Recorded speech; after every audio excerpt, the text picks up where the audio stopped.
I knew this girl once, and in our young teens, we wrote a book listing our hopes and our dreams, or things that we'd done, or things that we'd seen.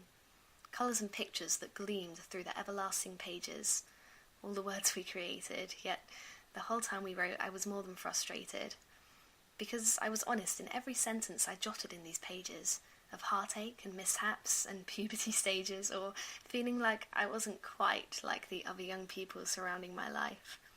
Feeling like a bit of an outcast, since I was in love with the girl I wrote the book with, and it wasn't enough for me when she wrote about grades and her hair, about bands, about clothes, and I really tried to care about these problems her friends had, but I guess I was just sad. Because I left all these hidden messages, all these subtle hints that would solve all her problems.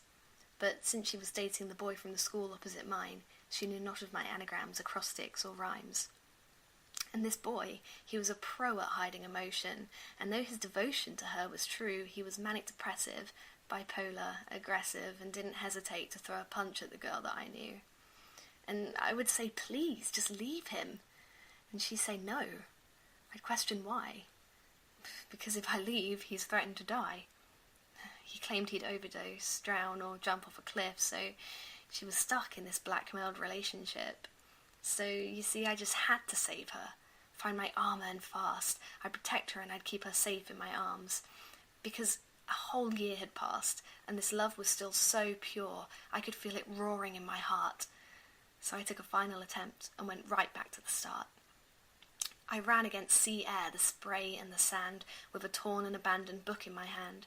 A book that listed our hopes and our dreams, or things that we'd done, or things that we'd seen, and I sprinted like I had never sprinted before, in hopes to remind her of this intense love for me that just must be inside her. And gender didn't even matter. That meant nothing to me. I loved her regardless of her sexuality, and I guess that was the problem in the end, that I was just this best friend who had slipped into feelings that she couldn't comprehend. So she looked out the window. I was in front of her house. I held up the pages and loudly announced, "This is what you're about to throw away. Your boyfriend is crazy and it is killing me to stay. And you were happy once.